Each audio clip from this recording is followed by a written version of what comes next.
Hey YouTube, it's another perfect day in God's country and I ain't lying. This is just going to be a quick little rant video about this 1993 F-150 here.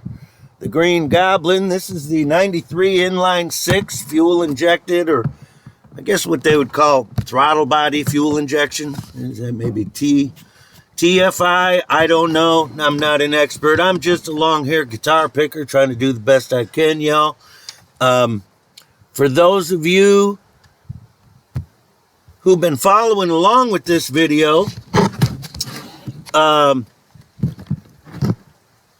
wanted to just update you a little bit. Again, these Fords, one of the reasons I love them, you really got to look around under the hood. Today I popped the hood, and I'll be dang if there wasn't a hot cup of coffee under here. Again, that's why I drive these Fords, y'all. You know, they just never let me down. Now, let's get down to it. We're going to get a little more serious today. For all of you who followed along with part one, part two, basically what I got here is a crank, no start. She'll crank real strong. No firing whatsoever. She's not firing off at all, not even giving a hint that she's going to start. We've got the old-fashioned crank, no start. Now, remember that I'm not a mechanic. If you took this F-150 straight to a mechanic and said crank, no start, the first thing he's going to do is start with test lights and spark test. He's going to test for spark. He's going to test for power. And that would probably be the first thing he's going to do. And then he's going to test for fuel pressure. Those would be the tests, not let's pull the plugs and change them. I just want to let you guys know. In my case, I've been wanting to change those plugs, and I need to change this cap and rotor. They're all super antiquated, and I just want to eliminate those that way, but also just want to remind everybody that they need to be replaced. If I was a mechanic and you brought me your truck, I wouldn't just start throwing money at it and changing parts, but my cap and rotor and my plugs were basically antiques. They'd certainly all been in here the whole time I've had the truck, and I suspect they were in here for a long time when the last guy had the truck. So, with all that said, I just want to be clear. Twice in my lifetime, I have fixed crank no start by simply replacing plugs. The first time would be in a 1990 Honda Civic that was driven by a woman at the time that I was with.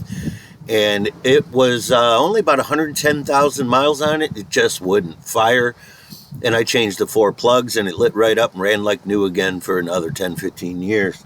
The other one was an 03 Super Duty. Similar thing, just one day, just crank, no start. Changed the 8 plugs in the coil packs and she lit right up and ran like new again. Unfortunately, due to my hillbilly troubleshooting techniques, I went ahead and cut a hole in the bed and replaced the fuel pump prior to realizing that it didn't need a fuel pump. So there's that. So don't always be so quick to rule out your plugs. But again, we're just doing this the old hillbilly way, not using testers and anything like that. A lot of guys have these Ford trucks and have kept them running for years using the basic wisdom and knowledge handed down to us by our beer drinking, Marlboro and Winston smoking dads and grandfathers who all had their own ideas of how to troubleshoot these old trucks. Now, so let's get down to it. Crank no start.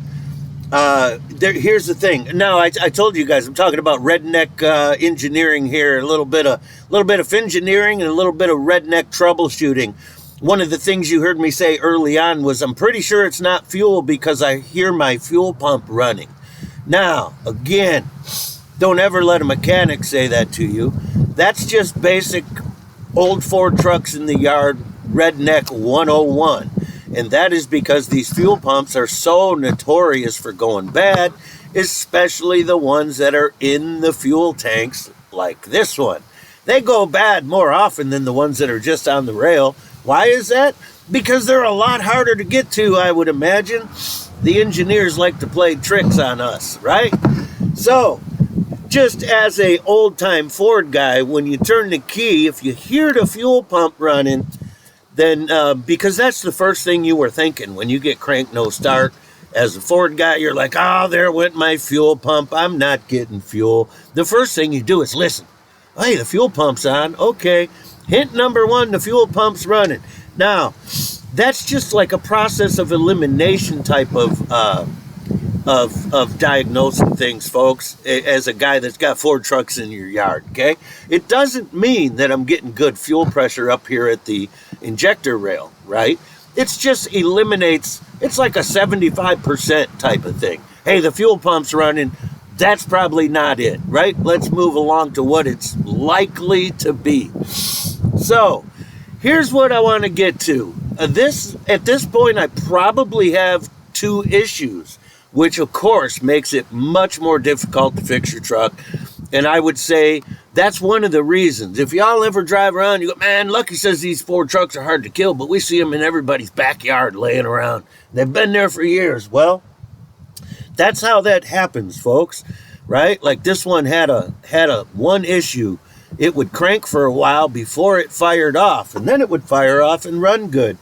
Did Lucky address the issue? No, I drove it for 3 or 4 years that way, folks. Now I just got crank and no start. So now I'm probably faced with a double issue, makes it more difficult to diagnose. That's how trucks end up laying around in the yard for years and years, especially if you understand that I could run out and get me another running and driving Ford truck for $1,000 or so and have that eliminated.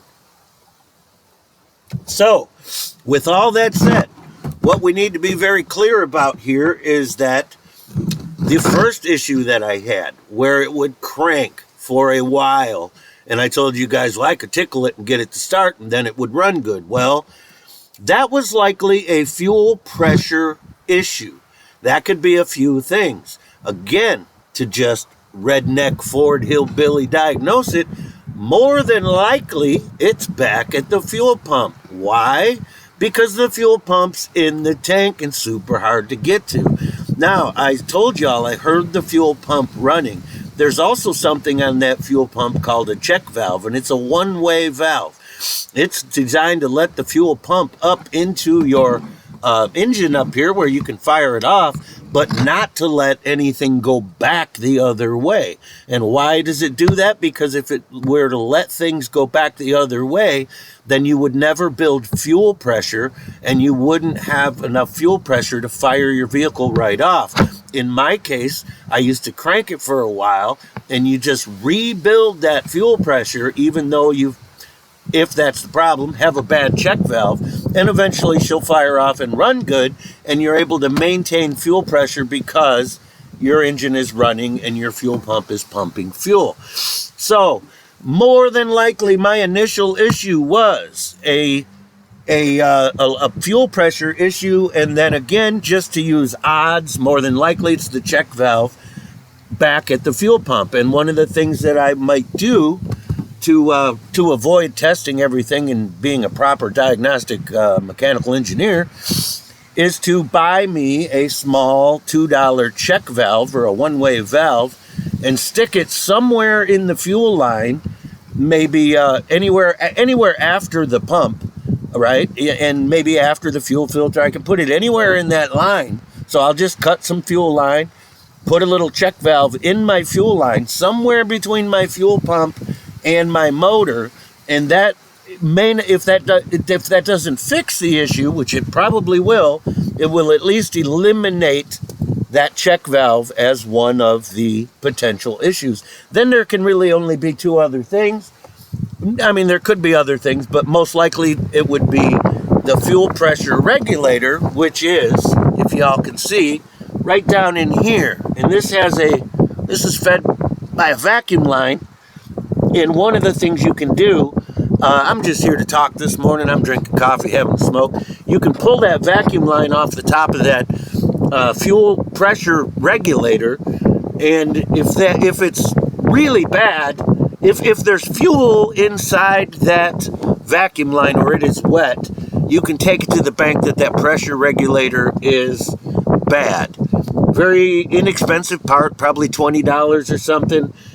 And an absolute pain in the butt to change because it's under the intake manifold. A smart mechanic would pull off the intake manifold, which means you got to deal with all the gaskets and all that stuff, and who knows what trouble you'll create. And then a guy like me will just fuss and fight with it all day and try to reach down in there and undo and to top it off, their Allen bolts. Yeah, fun stuff. At least you can get a small Allen wrench in there, but they're going to be tight too. So I've been soaking those. So you can try to monkey your way down in there, modify some tools, whatever you got to do to get those 3 Allen bolts out and try not to drop them. And replace that. But I don't want to just throw money at this truck and replace that. And I pulled the vacuum line and it wasn't wet. So I'm going to start by putting a check valve in line that will maybe just solve that issue. However, like I said, I believe at this point there's probably double issues. And that's my own fault. And that, fellas, is why when your old Ford truck develops an issue, you shouldn't just limp it around like Lucky does. You should take care of the first issue. Had I took care of that likely fuel pressure issue, it would be a lot easier to diagnose what's going on now, which could have something to do with the mouse, by the way. I found some teeth marks here in one of my spark plug wires. And so I am going to change that cap and rotor, but I don't expect that to solve the issue. What I'm going to have to do, so here's the plan as of now. I think I'm going to try to squeak a check valve in that fuel pressure line, and then maybe I can check my fuel pressure up here. I don't have a fuel pressure check gauge, but there's other ways you can do it. Open something and see if fuel's spitting out. There's that, the old, again, that's how we work on our Ford trucks in the real world. So I'm going to try to do that because I'm assuming that I have a fuel pressure issue, which is why it used to have to crank for a while to start. But now she cranks and won't start. So I'll, once I change my cap and rotor, I'll start checking for spark and then check the coil and work my way back to the ICM, and we'll try to get to the bottom of that. But I wanted to talk about that because I wanted to let you guys know, first of all, when you do have one problem, you're really doing yourself a big favor if you just go ahead and solve that problem. Had I taken care of that fuel pressure issue, which again, I'm assuming it's a fuel pressure issue, because that's what's most likely, then all of a sudden, and then I come out and I have a crank and no start, I would know that I can eliminate that entirety of the fuel system. But I have also, like I said, just because the fuel pump is running, doesn't mean the fuel's making it up here, but I don't see it going anywhere else either. So anyhow, that's about it. Also, my friend chimed in and was asking about a 07 Nissan Xterra, and I do have an 06 Nissan Xterra, and I got to thinking, at first I told him, no, mine never really started hard. Then I got to thinking I did have that issue for a while. Sort of fixed itself. Or just every once in a blue moon, she would just want to crank a little while and not fire right off, but then she would fire off. And my first, it hasn't done that in a while, but my first kind of guess, I'll tell you that if there's any issues I'm having with that Nissan, it's electrical due to corrosion because of where I live. I'm at about 253,000 miles on that thing, I think. But a great little truck. I really like it. But maybe we'll do a little talking about that also. But I have a lot of electrical. Trying to keep the electricals functioning on that thing is a bit of a nightmare. She's sitting over there right now. But that's a great little truck. That's pretty much our daily driver. And anyhow, folks, that's about it. I got my Eldorado sitting out there for sale, if you can believe that. Had that for a while. I like that car, but I got too much stuff, folks. I got to thin the herd here. All right, ask yourself, who can I help today? And most importantly, go out there and do it. Like, subscribe, and bell, share. Come back again for part 4.